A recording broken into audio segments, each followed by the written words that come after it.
Day has some very memorable parts. You may recall it in the Salvation Army ad that used to show quite often just before Christmas. That list of people that we're to take care of. The hungry, the thirsty, the stranger, the naked, the sick, the prisoner.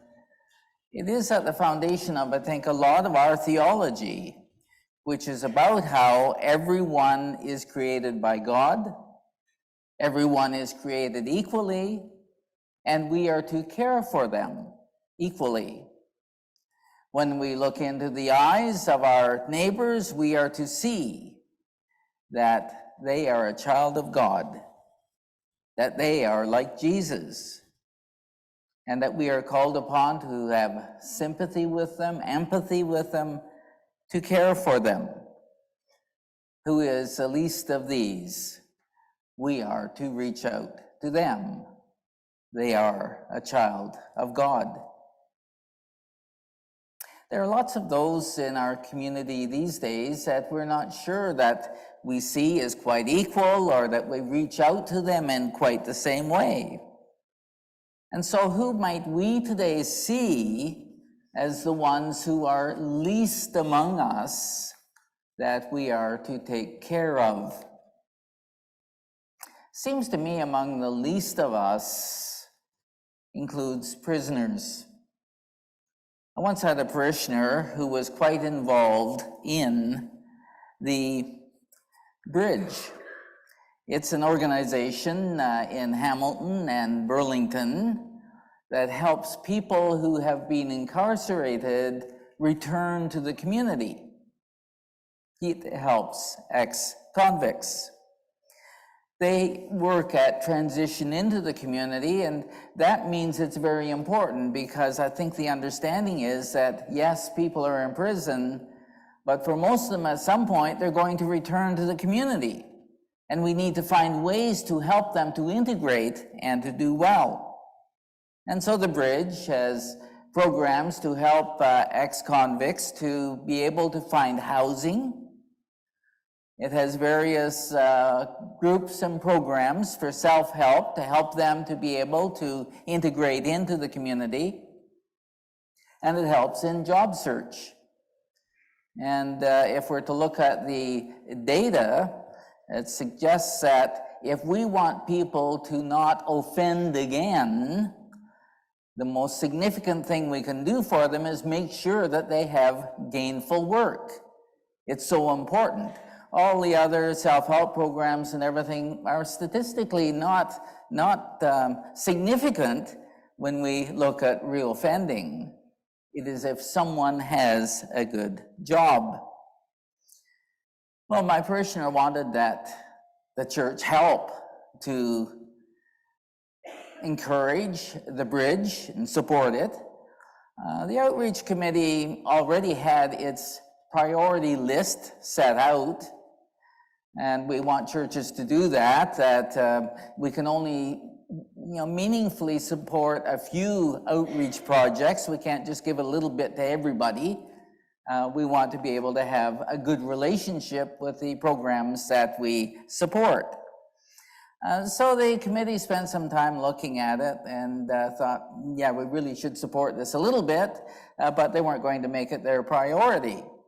And so we got to have at least a lunch, a soup lunch after church one day to be able to support the Bridge, but it was not seen as something that was significant. And that is, it's not high on our priorities. And there's a little bit of the out of sight, out of mind that goes on with prisoners. My settlement after ordination, we get sent away when we're young and ordained. I was sent to Stony Mountain, Manitoba. It's the site of a federal penitentiary. It's a small town. The penitentiary had a great influence on the whole town, had high levels of anxiety. The rules in town were that you always lock your door and lock your car. There were always worries about people who might escape. One of the theories was they're not going to hang around town if they're escaping, although I think once some of them escaped and went to the pub across the street, and they were soon arrested again.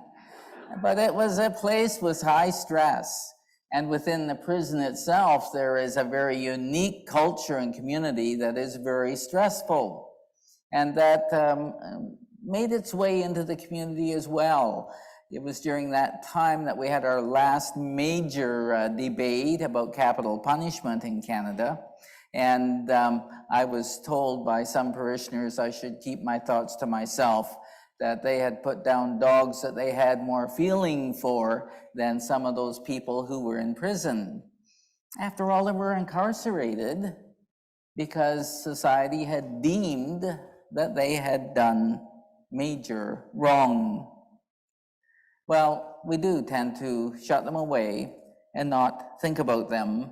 And you might remember the Seinfeld episode when George Costanza had a girlfriend who was in prison. He said a prison girlfriend is a really good thing. First, you always know where they are. And second, you don't have any danger of them stopping by unexpectedly. Well, we do tend to shut prisoners away. And so we need to be concerned, though, because they do eventually return to us.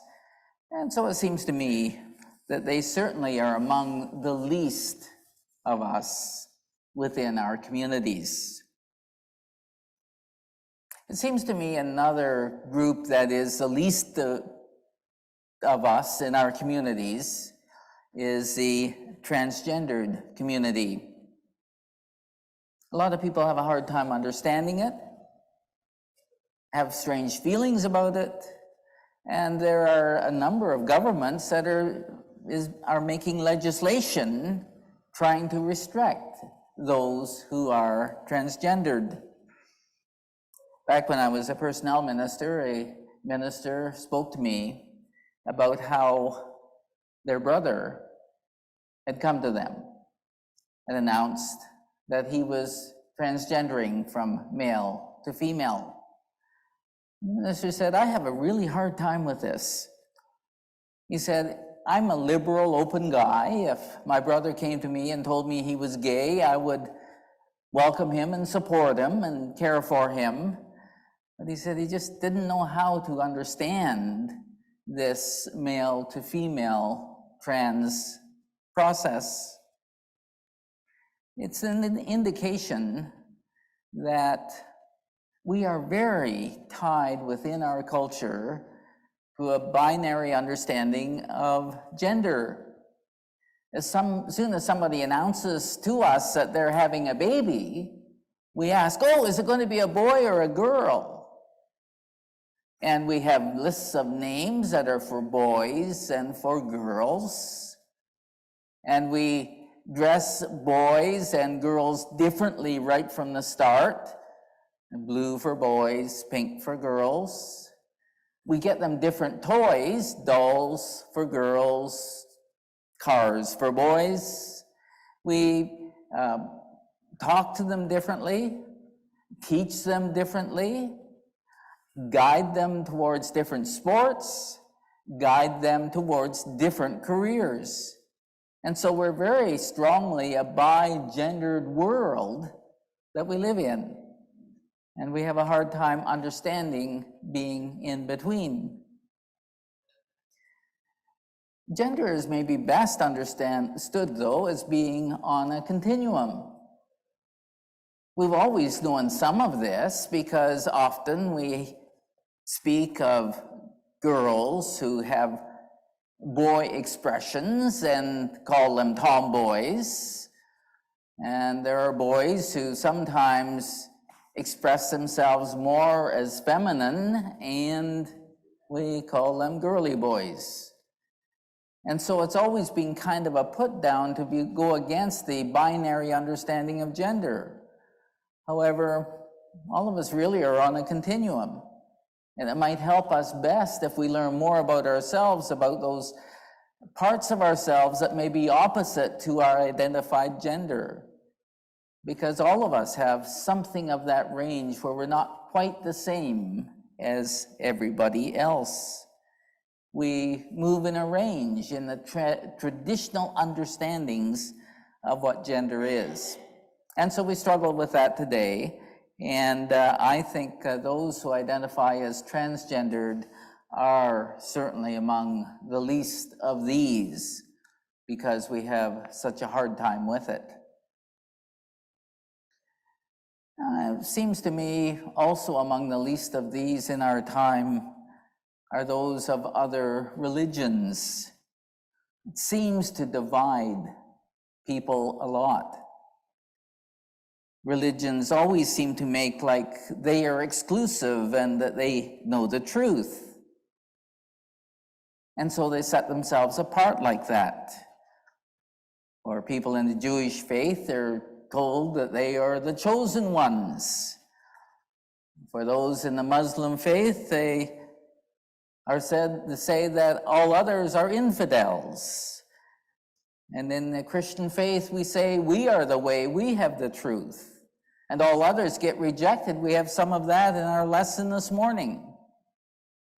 We are all set, it seems, to really go against, condemn people of other faiths.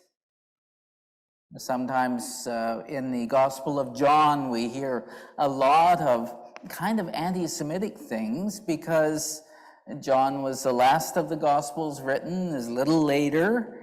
And so we get readings such as in chapter 14, which we often have or traditionally have had as a part of funeral services. Thomas says, "How do we know the way?" Jesus says, "I am the way and the truth and the life. No one comes to the Father except by me."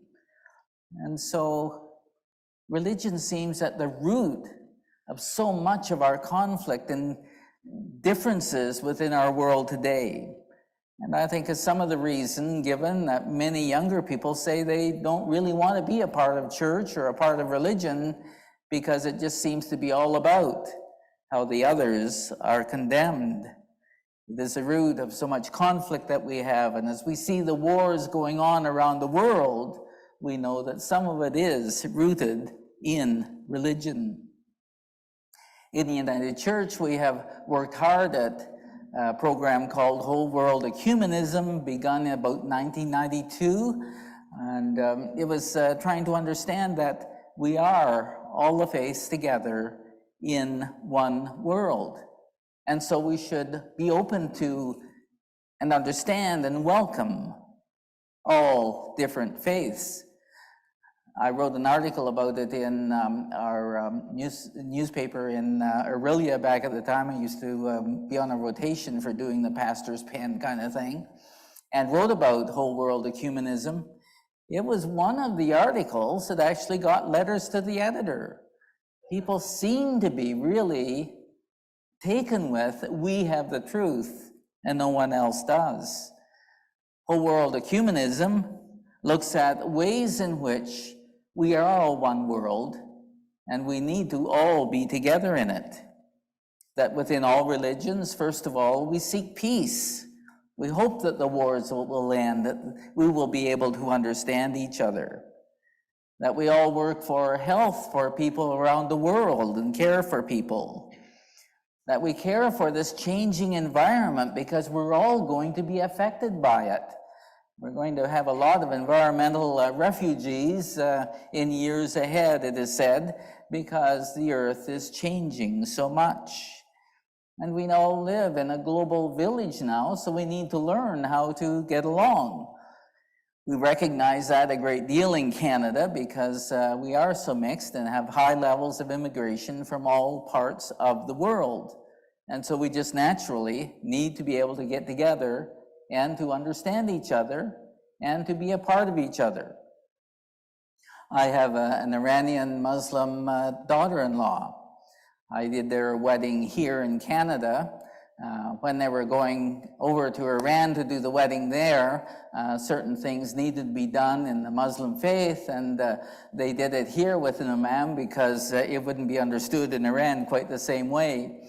And so they have a video of my son sitting there, hearing what the imam is saying, and both he and my daughter-in-law seem to be kind of nodding and so forth, and rolling their eyes a bit sometimes. But they needed this process, and of course he was given a Muslim name, and he said, you know, I was kind of hoping it was going to be Muhammad Ali, but it wasn't. We all work together now to try to accept each other and care for each other. So we need to make sure that the least of these is not those of other faiths, because that brings great harm to the world. So today we read this lesson, we understand it.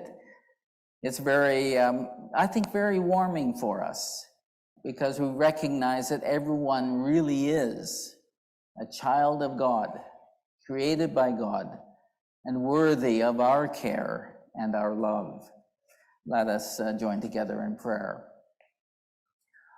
Oh, gracious God, we thank you for the lesson that we have today, especially those parts where it says that we are to reach out and care for the least of these. Help us, oh God, to get over our prejudices.